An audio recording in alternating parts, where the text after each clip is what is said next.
honor of May being Mental Health Awareness Month, today we are going to undercomplicate the myth that you should be able to overcome mental health issues with willpower alone. Welcome to Undercomplicating Stuff, where we, two psychologists and coaches with over 40 years of combined experience, share our insights to help undercomplicate important topics.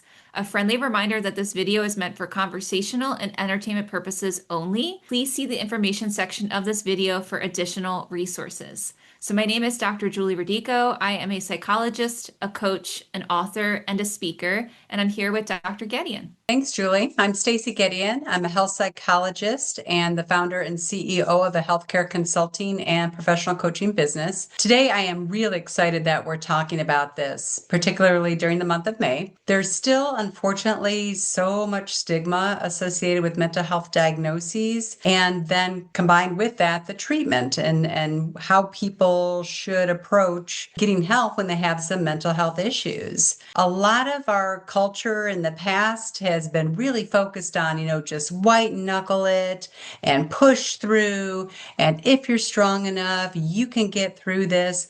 And it's really unfair. And willpower, it can be helpful in the short term and motivating and things like that. But when it comes to a medical diagnosis, which is what mental health disorders are, they're medical diagnoses, and they deserve as much attention as any other medical disorder in terms of having a broad range of options, not only for determining if you're experiencing it, but also the wide variety of treatment options. And when I think about people who say, well, it's a character flaw, or your life's not that bad, it really does harm to people who are needing help. And going back to the idea of just willing ourselves, take any medical diagnosis and imagine if our suggestion was, well, just push through. So we like the example of diabetes because that's a common medical disorder diagnosis. And imagine we would never suggest to somebody, well, just will your pancreas to make more insulin. I mean, how hard can it be? My cousin Joe did it. You should be able to do it. And it really is a disservice and a huge contributing factor to the stigma of mental health and prevents people from seeking help. Stacey, it is such an important point that the mental health issues that we deal with are just as valid as physical health issues. You wouldn't tell somebody to just will their pancreas to start making more insulin. So in therapy, I'm looking at working with my clients from this biopsychosocial perspective. I'm looking at how can I support them with biologically what they're dealing with. So if they're experiencing pain, there might be biological reasons for that pain. They had a significant injury to a part of their body. I also am looking at what are the psychological components of that. Is there stress? Is there worry? Is there depression? Is that contributing to how intense the pain might feel? Doesn't mean that that pain is not there. It might just be turning up the dial in that intensity.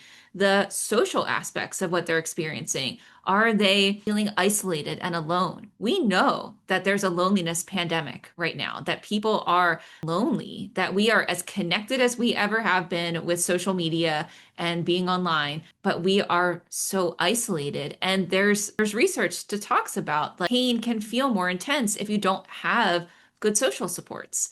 And then we can also consider like a biopsychosocial spiritual model. How does your belief in how you can support yourself or like your, faith perspective, how might that be helping you interpret the experience of the pain in a way that's making it so that you feel like you could get through it, overcome it, manage it, continue to thrive in your life? All of those things together go to how complex and nuanced we are as human beings. But the part here that I really hope people are hearing and being kind to themselves around is the fact that you can't willpower yourself alone sometimes out of the anxiety, the depression, the stress that comes from experiencing pain. There are supports in people like psychologists and therapists and counselors, people who can help you navigate how do I deal with what's going on with my mental health in a way that really is better than probably trying to white knuckle your way through.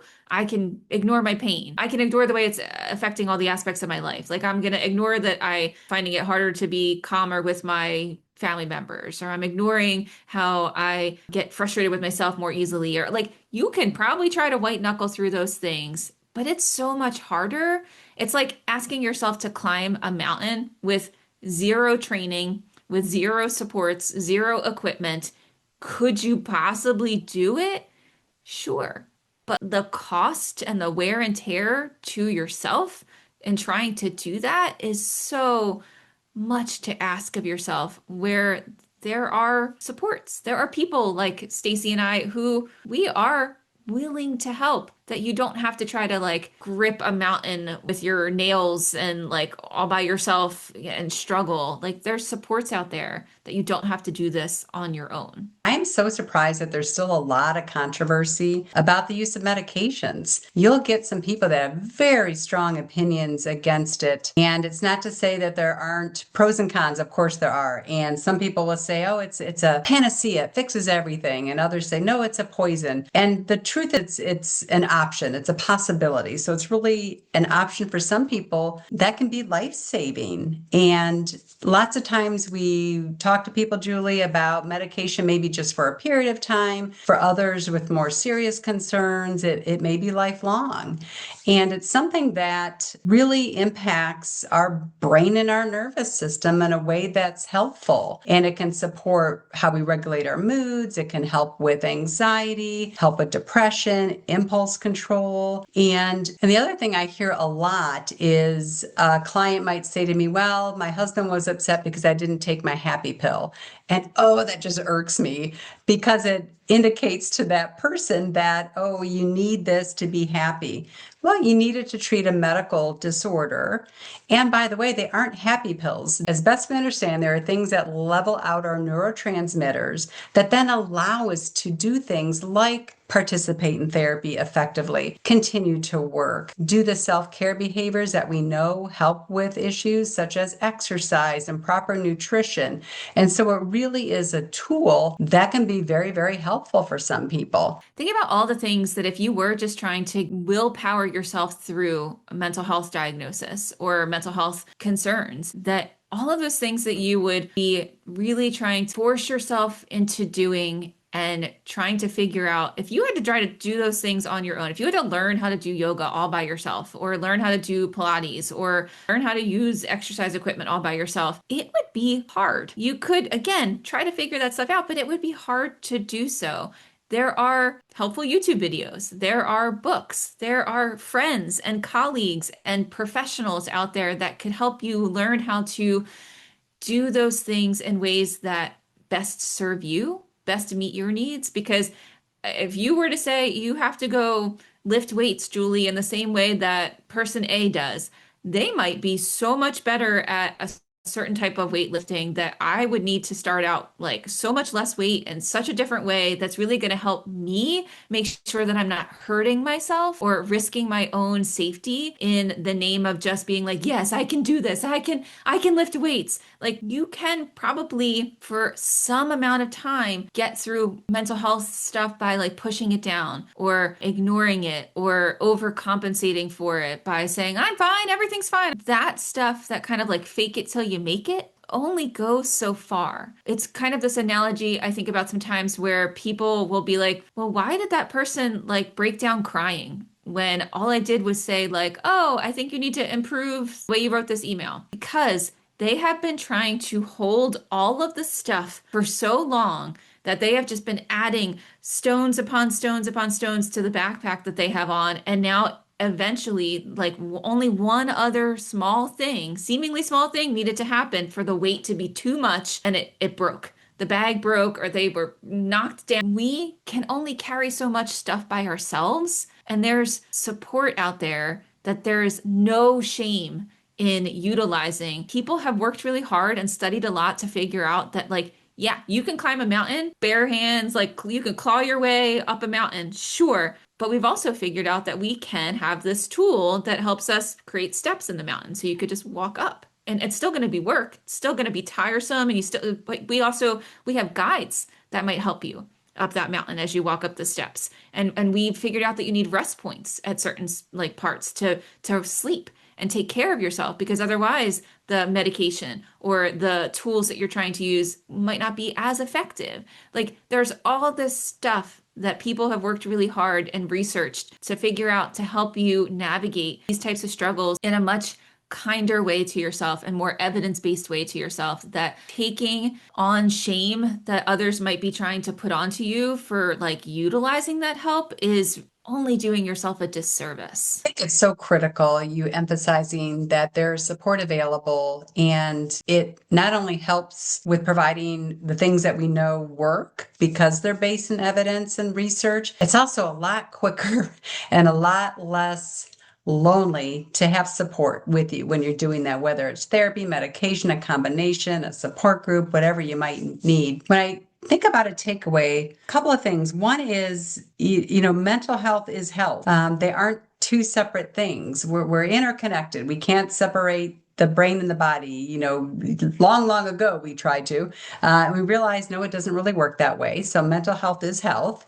And you need to be willing to get the help that's available, but willpower alone is not going to be sufficient. Willpower is what you interpret it as. So having the willpower and fortitude to push through the shame that you're worried about might come from other people if you utilize therapy or medication or mental health supports, like that is willpower in a way, right? Saying like, hey, I am gonna be strong in taking care of myself and reassure myself. And so thinking about that, you would also be maybe modeling for the other people in your life that you know could benefit from similar types of help, that you're doing it. Like, hey, I'm going to therapy and it's really helped me. That statement alone takes away so much stigma and really might help somebody who's hearing it go, oh, Stacey's going to therapy, Julie's going to therapy. Like, they seem like they have it so much together. Like that, they seem like they know what they're talking about. They seem like people that I would trust. Maybe I could benefit from therapy too. My takeaway is that you don't have to be able to overcome mental health, physical health, social stressors,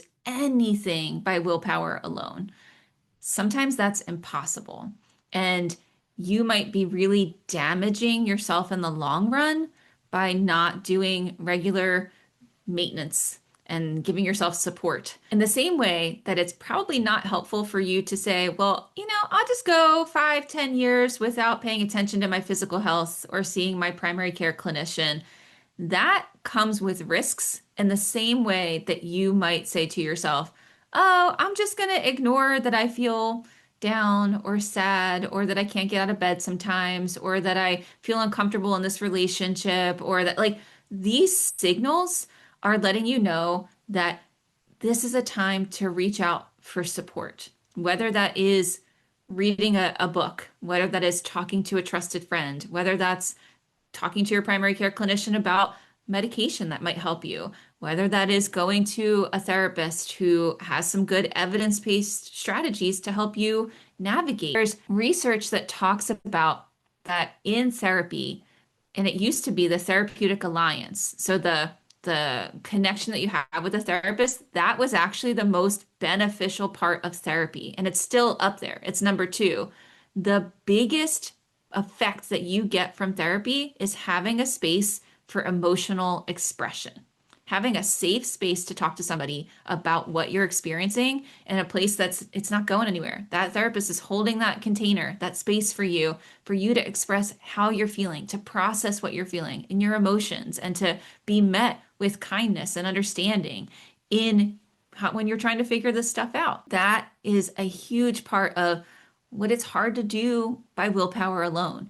So don't deny yourself the benefits of having safe spaces to express your emotions, to make sense of what you're experiencing. You don't have to white knuckle yourself through challenges in your life. So that's my encouragement, is that be kind to yourself, push through any stigma or shame, because that's not serving you in any kind of way. So if this topic resonated with you, please share it with somebody that you care about. Also, please like and subscribe. You can message us on YouTube or Facebook or LinkedIn with suggestions for questions that you'd like us to discuss in future episodes.